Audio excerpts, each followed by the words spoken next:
ہم تو رکھتے ہیں مسلمانوں کا دین، دل سے ہے خدا میں ختم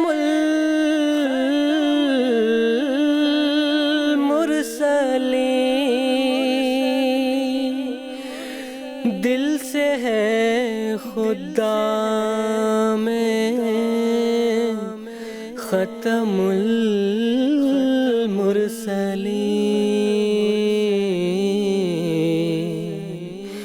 ختم المرسلین۔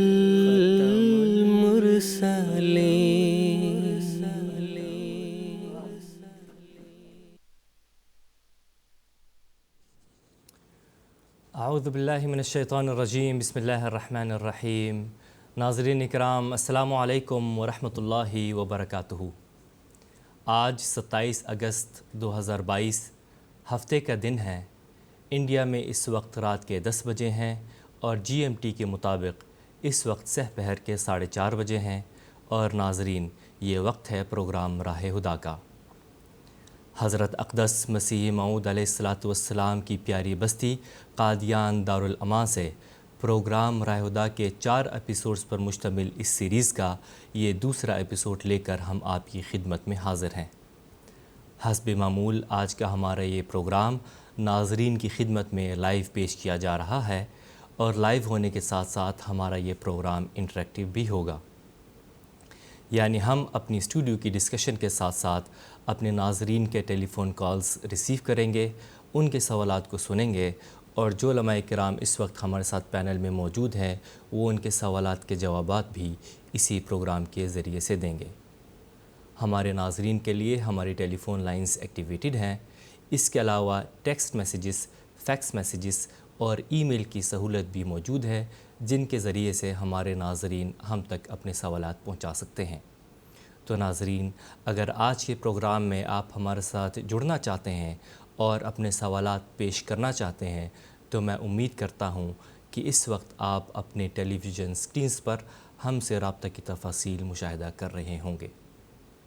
ناظرین اکرام، قادیان دارالامان سے پروگرام راہ ہدیٰ کے 4 ایپیسوڈز پر مشتمل اس سیریز کا یہ دوسرا ایپیسوڈ ہے، اور اس مکمل سیریز میں ہم معاشرتی امن کے متعلق اسلامی تعلیمات کے موضوع پر گفتگو کریں گے، اور اس بہت ہی اہم موضوع کو اپنے علماء سے سمجھنے کی کوشش کریں گے کہ اسلامی تعلیمات کے مطابق کس طرح ایک پرامن اور پرسکون اور ترقی والا معاشرہ قائم کیا جا سکتا ہے۔ اس پوری سیریز میں ہمارے علماء کرام قرآن کریم، رسول کریم صلی اللہ علیہ وسلم کی احادیث، حضرت اقدس مسیح موعود علیہ السلام کے اقوال، اور بالخصوص حضرت خلیفۃ المسیح الخامس ایدہ اللہ تعالی بنصر العزیز کے نصائح و ارشادات کی روشنی میں اپنے جوابات دیں گے اور ہمارے ناظرین کو یہ موضوع سمجھانے کی کوشش کریں گے۔ اس ضمن میں اگر آپ کے ذہن میں کوئی بھی سوال ہو تو آپ ہم سے رابطہ کر کے اپنے سوالات پیش کر سکتے ہیں۔ حسب معمول ہمارے آج کے پروگرام میں 2 علماء شریک گفتگو ہوں گے۔ پہلے میں ان کا تعارف کروا دیتا ہوں۔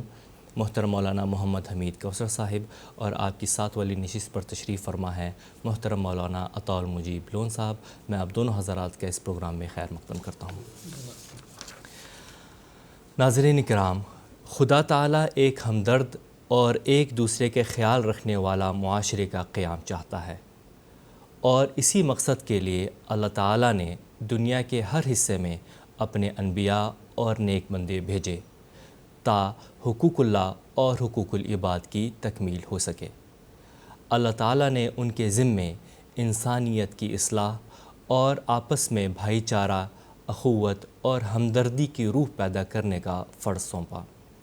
دراصل یہی تعلیمات تمام مذاہب کی ہے اور تمام انبیاء کی ہیں کہ انسان ایک دوسرے کے ساتھ ہمدردی کرے۔ یہ ہر مذہب کی بنیادی تعلیم ہے۔ اسی ضمن میں میرا پہلا سوال محترم مولانا محمد حمید کوثر صاحب سے ہے کہ قرآن کریم تمام انبیاء پر ایمان لانے کی ہر مسلمان کو تلقین کرتا ہے، اور عصر حاضر میں حضرت اقدس مسیح موعود علیہ السلام نے بھی خصوصاً اس طرف توجہ دلائی ہے، براہ کرم اس کی وضاحت فرما دیں۔ ناظرین کرام، ایک دفعہ حضرت محمد مصطفیٰ صلی اللہ علیہ وسلم سے آپ کے ایک صحابی حضرت ابو ذر رضی اللہ تعالیٰ عنہ نے استفسار کیا کہ یا رسول اللہ، اس دنیا میں کتنے نبی آئے؟ تو حضور اکرم صلی اللہ علیہ وسلم نے جواب میں فرمایا 1,24,000 نبی اس دنیا میں آئے ہیں۔ قرآن مجید اس بارے میں ذکر کرتا ہے وَلَقَدْ أَرْسَلْنَا رُسُلًا مِّن قَبْلِكَ مِنْهُمْ مَنْ قَصَصْنَا عَلَيْكَ وَمِنْهُمْ لَمْ نَقْصُصْ عَلَيْكَ وَمِنْهُمْ مَنْ لَمْ نَقْصُصْ عَلَيْكَ کہ ہم نے اس دنیا کی طرف بہت سے پیغمبر بھیجے، ان میں سے بعض کا ذکر اے محمد صلی اللہ علیہ وسلم ہم نے آپ کے سامنے قرآن مجید میں کیا، لیکن بہت سے ایسے ہیں جن کا ذکر ہم نے نہیں کیا ہے۔ پھر فرمایا اِن مِّن أُمَّةٍ إِلَّا خَلَا فِيهَا نَذِيرٌ کہ کوئی امت ایسی نہیں گزری جس میں کوئی ڈرانے والا اللہ نے نہ بھیجا ہو۔ پھر فرمایا وَلِكُلِّ قَوْمٍ ہاد ہم نے ہر قوم کی طرف ایک ہادی بھیجا ہوا ہے جو اس کی رہنمائی کرتا ہے اللہ کی طرف۔ اب یہاں سوال پیدا ہوتا ہے، یہ جو انبیاء اور رسل 1,24,000 کے قریب آئے، ان کے آنے کا مقصد کیا تھا؟ کس لیے آئے تھے؟ کیا یہ یوں ہی آئے؟ ہر علاقے میں آتے رہے؟ ہر قوم میں آتے رہے؟ آنے کا مقصد کیا تھا؟ اس بارے میں قرآن مجید ہماری رہنمائی کرتا ہے وَلَقَدْ بَعَثْنَا فِي كُلِّ أُمَّةٍ رَسُولًا أَنِ اعْبُدُوا اللَّهَ وَاجْتَنِبُوا الطَّاغُوتَ یقیناً ہم نے ہر قوم میں کوئی نہ کوئی رسول یہ حکم دے کر بھیجا، اے لوگو تم اللہ کی عبادت کرو اور حد سے بڑھنے والوں سے کنارہ کش رہو۔ یہ اللہ کا مقصد تھا ان کو بھیجنے کا، أَنِ اعْبُدُوا اللَّهَ کہ اللہ کی عبادت کرو، اور حد سے بڑھنے والوں کو وَاجْتَنِبُوا الطَّاغُوتَ اور سرکش اور حد سے بڑھنے والے یا دوسرے معنوں میں بتوں سے تم جو ہے وہ دور رہو، اجتناب اختیار کرو۔ یہ وہ تمام رسول ہیں جس کے اوپر قرآن مجید کے حکم کے مطابق ہر مسلمان ایمان لاتا ہے۔ اس کا ایمان مکمل اور کامل نہیں ہو سکتا جب تک کہ وہ اب تک آنے والے تمام رسولوں کے اوپر ایمان نہ لائے۔ چنانچہ اس سلسلے میں ارشاد باری ہے آمن الرسول بما انزل الیہ من ربہ والمؤمنون کل آمن باللہ وملائکتہ وکتبہ ورسلہ لا نفرق بین احد من رسلہ۔ رسول اس پر ایمان لے آیا جو اس کے رب کی طرف سے اس کی طرف اتارا گیا، اور مومن بھی، اور ان میں سے ہر ایک ایمان لے آیا اللہ پر اور اس کے فرشتوں پر اور اس کی کتابوں پر اور اس کے رسولوں پر۔ رسول ہی جتنے بھی رسول آئے، ایک مومن بندہ وہ ان کے اوپر ایمان رکھتا ہے۔ اب سوال پیدا ہوتا ہے، یہاں ضمناً ایک بات کر دوں، یہ جو آج بہت سے مسلمان فرقے ہیں حضرت مسیح موعود علیہ السلام کو یہ ماننے کے لیے اور آپ پر ایمان لانے کے لیے تیار نہیں ہوتے، اگر وہ سچے مسلمان ہیں تو رسول ہی کے حکم کے مطابق ان کو سیدنا محمد مصطفیٰ صلی اللہ علیہ وسلم کی بعثت ثانیہ کے مظہر حضرت مرزا غلام احمد قادیانی علیہ السلام المسیح موعود والمہدی موعود پر ایمان لانا ہوگا، ورنہ رسول ہی کا موضوع مکمل نہیں ہوتا کہ ہم تمام رسولوں کے اوپر ایمان لاتے ہیں۔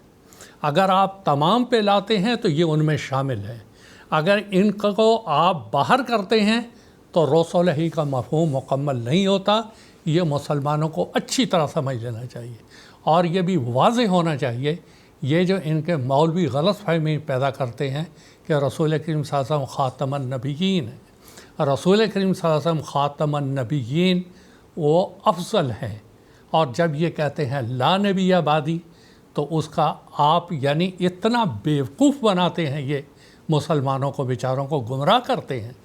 ایک طرف کہتے ہیں کہ حضور صلی اللہ علیہ وسلم نے فرمایا لا نبی بعدی، جبکہ سورہ مریم میں اللہ تعالیٰ فرماتا ہے حضرت عیسیٰ علیہ السلام کے بارے میں جعلنی نبیہ، مجھے اللہ نے نبی بنایا ہے، اور یہ کہتے ہیں کہ لا نبی بعدی، اور دوسری طرف کہتے ہیں کہ آسمان پہ بیٹھا ہوا عیسیٰ علیہ السلام زمین پہ نازل ہوگا۔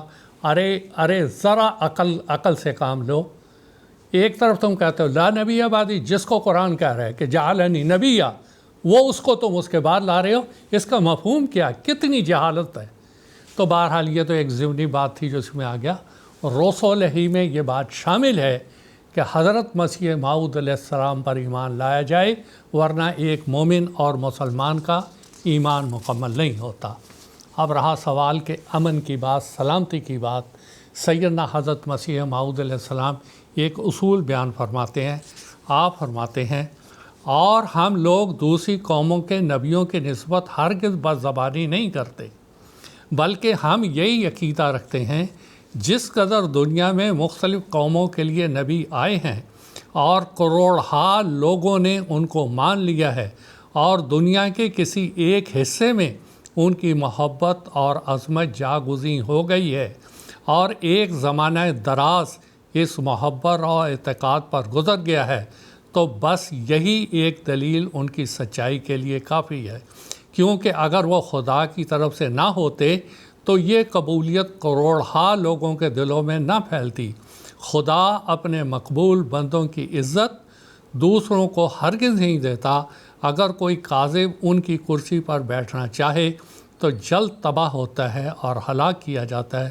پیغام صلاح روحانی خزائن جلد 23 453۔ یہ حضرت مسیح موعود علیہ السلام نے واضح طور پر فرمایا کہ ایک سچا مسلمان یہ یقین اور ایمان رکھتا ہے کہ اب تک دنیا میں جتنے بھی نبی، انبیاء، مرسل، پیغمبر آئے وہ ان کو مانتا ہے، ان کے اوپر ایمان رکھتا ہے، یہ اس کی ایمانیات میں شامل ہے، اور یہی اصل اصول ہے۔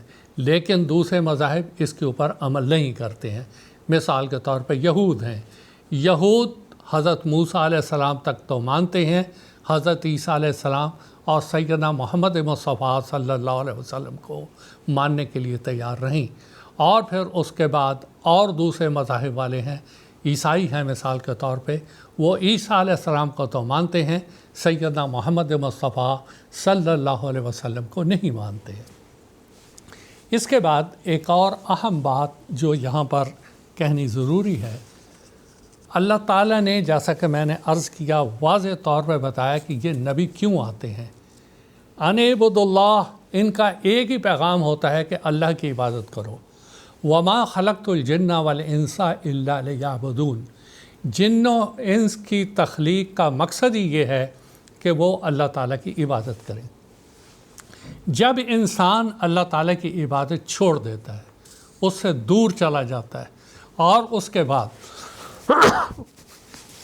کے بعد وہ شیطان کے ساتھ مل جاتا ہے، بتوں کی پوجا کی طرف چلا جاتا ہے، حد سے زیادہ بڑھ جاتا ہے، گناہوں میں سرکش اور دلیر ہوتا جاتا ہے، اس وقت اللہ تعالیٰ کا ایک قانون اور ہے، اور وہ اللہ تعالیٰ نے واضح طور پہ قرآن مجید سورہ بنی اسرائیل میں فرمایا وما كنا معذبین حتی نبعث رسولا، کہ ہم عذاب نہیں دیتے کسی قوم کو بھی یہاں تک کہ ہم رسول نہ بھیج لیں۔ سیدنا حضرت خلیفۃ المسیح خامس نصرہ اللہ نصراً عزیزہ نے ابھی چند دن قبل جرمنی جلسہ سالانہ میں خطاب فرمایا۔ اس میں حضور اید اللہ تعالیٰ بن عزیز نے بنی نوع انسان کو اس بات سے متنبع کیا کہ دیکھو، انسان کی پیدائش کا غرض اللہ تعالیٰ کی عبادت ہے۔ اللہ تعالیٰ نے جتنے انبیاء بھجوائے وہ یہ کہ اللہ کی عبادت کرو اور حد سے تجاوز نہ کرو، گناہوں میں سرکش نہ ہوتے چلے جاؤ۔ اور حضور نے فرمایا اگر آپ لوگ اللہ تعالیٰ کے اس حکم کو نہیں مانتے تو 1,24,000 مرتبہ یہ تاریخ دہرائی گئی ہے، پھر اللہ تعالیٰ کی ایک سنت ہے کہ اس کی طرف سے عذاب آتا ہے۔ یہاں یہ بات واضح کرنا ضروری ہے کہ عصر حاضر میں اللہ تعالیٰ نے سیدنا محمد مصطفیٰ صلی اللہ علیہ وسلم کی بعثت ثانیہ کے مظہر حضرت مرزا غلام احمد صاحب قادیانی علیہ السلام مسیح موعود و مہدی موعود کو اس زمانے میں بھیجا، اور اللہ تعالیٰ نے آپ کو یہ خبر دی کہ دنیا میں ایک نذیر آیا پر دنیا نے اسے قبول نہ کیا، خدا اسے قبول کرے گا اور بڑے زور آور حملوں سے اس کی سچائی ظاہر کر دے گا۔ نذیر آیا، ڈرانے والا آیا۔ پچھلے 130-32 سال سے سیدنا حضرت مسیح موعود علیہ السلام بھی ڈراتے رہے اور کہتے رہے اے انسان تو اپنے خالق کی عبادت کی طرف واپس جا، اور آپ کے بعد تمام خلفاء اس بات کی طرف آگاہ کرتے رہے، متنبع کرتے رہے، اور عصر حاضر میں عرصہ دراز سے حضرت خلیفۃ المسیح خامس اید اللہ تعالیٰ بن سل عزیز بنی نوع انسان کو اس حقیقت سے آگاہ کرتے رہے کہ گناہوں میں سرکش ہوتے چلے جا رہے ہو، اللہ تعالیٰ سے دور ہوتے چلے جا رہے ہو، تمرد اختیار کرتے چلے جا رہے ہو، جس مقصد کے لیے انبیاء بھجوائے گئے ان سے دور ہوتے چلے جا رہے ہو۔ اللہ تعالیٰ نے اتمام حجت کر دی، اور یہ MTA کا نظام جو اللہ تعالیٰ نے ابھی جماعت احمدیہ کو دیا، حضور اید اللہ تعالیٰ بن سل عزیز نے اس کے ذریعہ سے تمام اقوام عالم کو ایک دفعہ پھر آگاہ کر دیا، اے یورپ تو بھی امن میں نہیں۔ اور اس پیشگوئی کو جو سیدنا حضرت مسیح السلام کی حقیقت الوحی میں ہے، حضور نے اس کا ایک اقتباس پڑھ کر اور ساری دنیا کو متنبع کیا کہ بچ جاؤ، عذاب آنے والا ہے۔ اور جب اللہ تعالیٰ کی گرفت آتی ہے پھر خطرناک قسم کی گرفت آتی ہے۔ ابھی حال میں ہی دنیا نے کیا دیکھا، یہ کرونا کی وبا جب دنیا میں پھیلی انسان بے بس نظر آتا تھا، حتیٰ کہ یہاں اپنے اس ملک میں ہم نے دیکھا کہ بیٹا باپ کی لاش دفن کرنے کے لیے تیار نہیں ہو رہا، اس کو اٹھانے کے لیے تیار نہیں ہوتا۔ ایک منظر انسان نے دیکھ لیا اس وقت، لیکن اللہ تعالیٰ نے پھر حضرت خلیفۃ المسیح خامس اید اللہ تعالیٰ بن سل عزیز کی دعاؤں، اور آپ نے جو جماعت کے افراد کو دعاؤں کی نصیحت کی، اللہ تعالیٰ نے وقتی طور پہ پھر اس کو روکا، اور حضور نے پھر متنبع کیا کہ اللہ تعالیٰ تم کو بار بار مہلت دے رہا ہے کہ تم اللہ تعالیٰ کی طرف واپس آؤ۔ آج کے موضوع کے تعلق سے جو عرض ہے، جو یہ ساری تفصیل میں نے بیان کی، دیکھیں دنیا میں امن سلامتی کا قیام تبھی ہو سکتا ہے جب اس مالک کائنات کو ہم راضی کریں گے۔ اگر مالک کائنات جو ہمارا رب العالمین ہے اس کو ناراض کر کے ہم یہ سوچیں کہ دنیا میں امن قائم ہو جائے گا، یہ نہیں ہو سکتا۔ اور اس بات کو ہم سمجھ لیں کہ ہمارا خدا رب العالمین ہے، تمام جہانوں کی ربوبیت کر رہا ہے، ہمیں تمام انسانوں کے ساتھ پیار اور محبت کے ساتھ رہنا ہے۔ جب تک ہم اس حقیقت کو نہ سمجھ جائیں جو پیارے آقا سیدنا محمد مصطفیٰ صلی اللہ علیہ وسلم نے فرمائی، آپ نے فرمایا الخلق عیال اللہ، کہ خلق مخلوق اللہ کا خاندان ہے، اس کا پریوار ہے۔ فَأَحَبُّ الْخَلْقِ إِلَى اللَّهِ مَنْ أَحْسَنَ إِلَيْهِ، کہ سب سے زیادہ اللہ تعالیٰ کو پسندیدہ وہ ہے جو اس کے ساتھ اس نے سلوک کرتا ہے۔ بس اس آج مختصر سے الفاظ کے ذریعہ حضرت خلیفۃ المسیح خامس نصرہ اللہ نصرا عزیزہ کی اس نصیحت کی طرف، درد بھری نصیحت کی طرف، اس بندہ خدا کی درد بھری نصیحت کی طرف میں تمام سننے والوں کو متوجہ کرتا ہوں۔ اس خطاب کو دوبارہ سنیں اور زیادہ سے زیادہ اپنے زیر تبلیغ افراد تک پہنچائیں، ان کو سمجھائیں۔ آج تم اس کو اہمیت دو یا نہ دو، کل اللہ تعالیٰ کے نزدیک تم قابل مواخذہ ہوگے، تمہاری گرفت ہوگی۔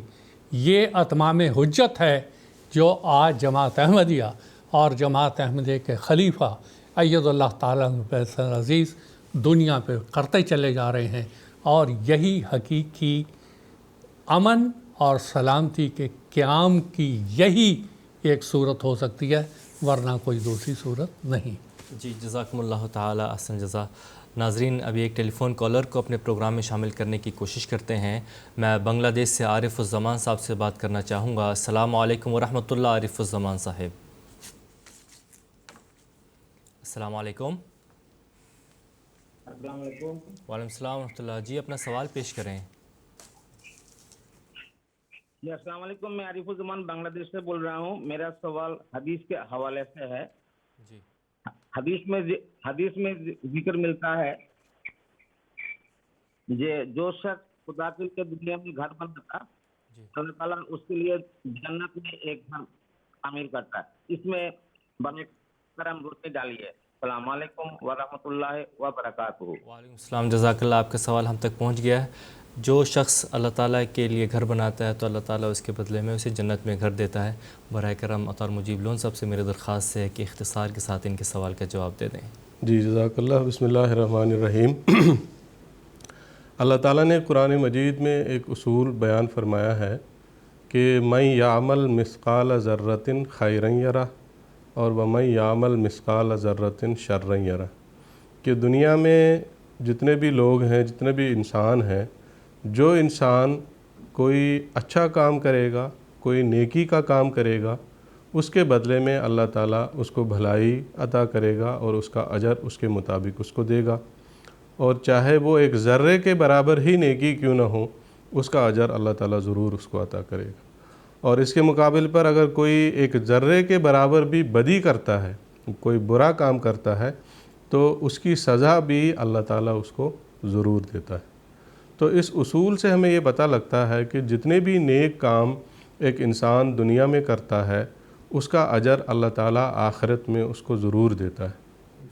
اللہ تعالیٰ کا گھر دنیا میں تعمیر کرنا، جس کا مطلب یہ ہے کہ مسجد کوئی تعمیر کرنا جس کو اللہ تعالیٰ کا گھر کہا جاتا ہے، یہ یقیناً ایک بہت بڑی نیکی کا کام ہے۔ لوگوں کے اکٹھے ہونے کی جگہ ہوتی ہے جہاں پر لوگ اکٹھے ہو کر اللہ تعالیٰ کے حضور سربت سجود ہوتے ہیں، اللہ تعالیٰ کو پکارتے ہیں، اللہ تعالیٰ کے حضور دعائیں کرتے ہیں، عبادات بجا لاتے ہیں، نمازیں پڑھتے ہیں، اعتکاف کرتے ہیں، اور دیگر جو دنیاوی معاملات ہیں وہ ان کے بارے میں بھی ایک دوسرے سے میل ملاپ کے ذریعے ان کو حل کرنے کی کوشش کرتے ہیں۔ تو مسجد ایک ایسی جگہ ہے جو مخلوق خدا کے حقوق اور اللہ تعالیٰ کے حقوق، دونوں قسم کے حقوق ادا کرنے کی جگہ ہے۔ تو ایک ایسا گھر کوئی شخص اگر بناتا ہے تو یہ یقیناً ایک بہت بڑی نیکی کا کام ہے، اور اس کے نتیجے میں اللہ تعالیٰ بھی یقیناً اس کو اس کا اجر عطا کرے گا۔ اور جیسا کہ قرآن مجید کے مطالعے سے، احادیث کے مطالعے سے ہمیں پتہ لگتا ہے کہ جس قسم کی نیکی ہم دنیا میں کرتے ہیں اسی کے مطابق اللہ تعالیٰ اس کا ہمیں اجر عطا کرتا ہے۔ یہ ضروری نہیں ہے کہ اس کے لیے کوئی گھر ہی تعمیر ہو، لیکن ایک ایسی صورت، کوئی نہ کوئی صورت اللہ تعالیٰ پیدا کرے گا وہاں۔ اس کو ہمیں ظاہری معنوں میں نہیں لینا چاہیے کہ کوئی اینٹ اور گارے کا اور مٹی کا کوئی گھر ہوگا وہاں جو اللہ تعالیٰ عطا فرمائے گا، لیکن یقیناً اللہ تعالیٰ مسجد بنانے کے نتیجے میں اس کے اجر کے طور پر کوئی ایسا انعام اس کو عطا کرے گا جس کو جو پا کر اس کو اس بات کا احساس ہوگا کہ دنیا میں نے جو اللہ تعالیٰ کا گھر بنایا، مسجد بنائی، یا اس کے لیے میں نے ڈونیشن دیا، میں نے عطیہ دیا۔ اللہ تعالیٰ کے فضل سے جماعت احمدیہ میں بہت ساری مساجد ہر سال تعمیر کی جاتی ہیں، اور احباب جماعت کو یہ توفیق ملتی ہے کہ وہ اللہ تعالیٰ کے ان گھروں کی تعمیر کے لیے ڈونیشن دیتے ہیں، چندہ دیتے ہیں۔ تو جو بھی ان گھروں کی تعمیر میں شامل ہوتے ہیں، اللہ تعالیٰ ان کو کوئی ایسا اجر جنت میں عطا فرمائے گا جس کے نتیجے میں ان کو باضابطہ اس بات کا علم ہوگا کہ یہ وہ فلاں نیکی ہے، اللہ تعالیٰ کا گھر بنانے کی نیکی، یا اللہ تعالیٰ کا گھر بنانے کے لیے جو ہم نے چندہ دیا ہے، عطیہ دیا ہے، وہ جو نیکی ہم نے کی ہے، اس نیکی کے بدلے میں اللہ تعالیٰ نے یہ اجر ہمیں جنت میں عطا کیا۔ جی جزاکم اللہ۔ ناظرین اب پروگرام کے دوسرا سوال میں محترم مولانا عطار مجیب لون صاحب سے پوچھنا چاہوں گا کہ اللہ تعالیٰ سورۃ النساء آیت نمبر 37 میں یہ فرماتا ہے کہ ہر مسلمان کو امن قائم کرنے اور امن کو قائم رکھنے کی تعلیم دی گئی ہے، اس کی تفسیر بیان کر دیں براہ کرم۔ جی جزاکم اللہ۔ بات دراصل یہ ہے کہ انسان جو ہے، انسان کو ایک سوشل اینیمل کہا گیا ہے کہ انسان کا ایک دوسرے انسان کے ساتھ اور دنیا میں بسنے والے لوگوں کے ساتھ ایک واسطہ ہے، ایک تعلق ہے، اور دوسرے لوگوں کے تعاون کے بغیر ایک انسان کا زندگی گزارنا اس کے لیے ممکن نہیں ہے۔ تو اس لحاظ سے جو انسان دنیا میں بستے ہیں، جن کا آپس میں تعلق ہوتا ہے، ان کا آپس میں پیار محبت کے ماحول میں رہنا، ایک دوسرے کے لیے ہمدردی کے جذبات کے ساتھ رہنا، ایک دوسرے کے لیے محبت کے جذبات کے ساتھ رہنا، یہ ایک نہایت ضروری اور بنیادی چیز ہے، اور یہی وہ چیز ہے جو ان کو معاشرتی امن ان کو عطا کرتا ہے، جو کہ آج کے پروگرام کا موضوع بھی ہے کہ یہ معاشرتی امن اگر اس نے حاصل کرنا ہے تو اس کے لیے اس چیز کی ضرورت ہے انسان کو کہ وہ آپس میں ہمدردی کے جذبات کے ساتھ اور محبت کے جذبات کے ساتھ زندگی گزارے۔ یہ جو سورہ نساء کی آیت نمبر 37 ہے، اس میں دراصل اسی بات کو اللہ تعالیٰ نے اجاگر کیا ہے کہ انسان کو دوسرے لوگوں کے ساتھ احسان کا سلوک اور حسن سلوک ہمیشہ روا رکھنا چاہیے۔ چنانچہ اللہ تعالیٰ اس آیت کریمہ میں آیت نمبر 37 سورہ نساء کی آیت نمبر میں فرماتا ہے، میں وہ الفاظ پیش کر کے اس کا ترجمہ بھی پیش کرتا ہوں۔ فرمایا وَاعْبُدُوا اللَّهَ وَلَا تُشْرِكُوا بِهِ شَيْئًا وَبِالْوَالِدَيْنِ إِحْسَانًا وَبِذِي الْقُرْبَى وَالْيَتَامَى وَالْمَسَاكِينِ وَالْجَارِ ذِي الْقُرْبَى وَالْجَارِ الْجُنُبِ وَالصَّاحِبِ بِالْجَنبِ وَابْنِ السَّبِيلِ وَمَا مَلَكَتْ أَيْمَانُكُمْ إِنَّ اللَّهَ لَا يُحِبُّ مَنْ كَانَ مُخْتَالًا فَخُورًا۔ اور ترجمہ اس کا یہ ہے، اللہ کی عبادت کرو اور کسی چیز کو اس کا شریک نہ ٹھہراؤ، اور والدین کے ساتھ احسان کرو، اور قریبی رشتہ داروں سے بھی، اور یتیموں سے بھی، اور مسکین لوگوں سے بھی، اور رشتہ دار ہمسایوں سے بھی، اور غیر رشتہ دار ہمسایوں سے بھی، اور اپنے ہم جلیسوں سے بھی، اور مسافروں سے بھی، اور ان سے بھی جن کے تمہارے داہنے ہاتھ مالک ہوئے، یقیناً اللہ اس کو پسند نہیں کرتا جو متکبر اور شیخی بگاڑنے والا۔ اب اللہ تعالیٰ نے اس میں دونوں چیزوں کو اکٹھا کیا، ایک تو یہ کہ اللہ تعالیٰ کی عبادت کرو، اور دوسرا یہ بھی کہ مخلوق خدا کے ساتھ ہمدردی اور احسان کا سلوک کرو۔ کئی طبقات کا اللہ تعالیٰ نے اس آیت قرآنی میں ذکر فرمایا، والدین کا ذکر فرمایا، رشتہ داروں کا ذکر آیا، یتیموں کا، مسکینوں کا، ہمسائیوں کا، غیر رشتہ دار ہمسائیوں کا بھی، رشتہ دار ہمسائیوں کا بھی، پھر ساتھ رہنے والے ہم جلیسوں کا، مسافروں کا، ماتحتوں کا، ہر طبقے کا تقریباً اللہ تعالیٰ نے اس آیت کریمہ میں ذکر فرماتے ہوئے یہ ایک بنیادی بات بیان فرمائی کہ ہر انسان کے ساتھ احسان کا سلوک کرو۔ اور یہ احسان کا سلوک اور یہ جو ہمدردی کا سلوک ہے، یہی دراصل امن کی بنیاد ہے۔ اللہ تعالیٰ کے حقوق کا خیال رکھنا اور اس کے بعد مخلوق خدا کے حقوق کا خیال رکھنا، یہ دونوں قسم کے حقوق کا خیال ایک انسان اگر رکھتا ہے تو اسی کے نتیجے میں وہ امن ہمیں حاصل ہو سکتا ہے جس کا ہر ایک مشتاق ہوتا ہے اور ہر ایک کو اس کی خواہش ہوتی ہے۔ پھر ہم دیکھتے ہیں حضرت نبی اکرم صلی اللہ علیہ وسلم نے بھی اپنی پوری زندگی انہی دو بنیادی باتوں کی طرف ہمیں توجہ دلائی، مختلف طریقوں سے۔ جہاں حضور صلی اللہ علیہ وسلم نے ہمیں اللہ تعالیٰ کی عبادت کرنے کی طرف اور اس کی وحدانیت پر قائم ہونے کی طرف توجہ دلائی، وہاں اس بات کی طرف بھی ہمیں توجہ دلائی کہ کس طرح ہمیں بنی نوع انسان کے حقوق کو ادا کرنا چاہیے، کس طرح ان کے ساتھ ہمدردی کا سلوک ہمیں کرنا چاہیے، کس طرح ہمیں ان کے ساتھ احسان کا سلوک کرنا چاہیے۔ ایک حدیث کا ذکر محترم مولانا محمد امین کوثر صاحب نے بھی فرمایا، جس میں حضور صلی اللہ علیہ وسلم نے فرمایا الخلق عیال اللہ، کہ یہ جو خلقت ہے، مخلوق خدا ہے، یہ ایک اللہ تعالیٰ کے ایک کنبے کی مانند ہے۔ جس طرح ایک خاندان میں رہنے والے لوگ ایک دوسرے کا خیال رکھتے ہیں، اسی طرح ہم سب کو پوری انسانیت کا خیال رکھنا چاہیے، ایسے ہی جیسے کہ گویا ہم ایک ہی کنبے کے فرد ہیں اور ایک ہی کنبے کے مختلف اجزاء ہیں۔ پھر ایک موقع پر حضور صلی اللہ علیہ وسلم نے بندوں کے حقوق ادا کرنے کی طرف ایک تمثیل کے رنگ میں یوں ہمیں سمجھایا کہ قیامت کے روز اللہ تعالیٰ تم سے پوچھے گا کہ میں بھوکا تھا، تم نے مجھے کھانا نہیں کھلایا، میں پیاسا تھا، تم نے مجھے پانی نہیں پلایا، میں بیمار تھا، تم نے میری عیادت نہیں کی،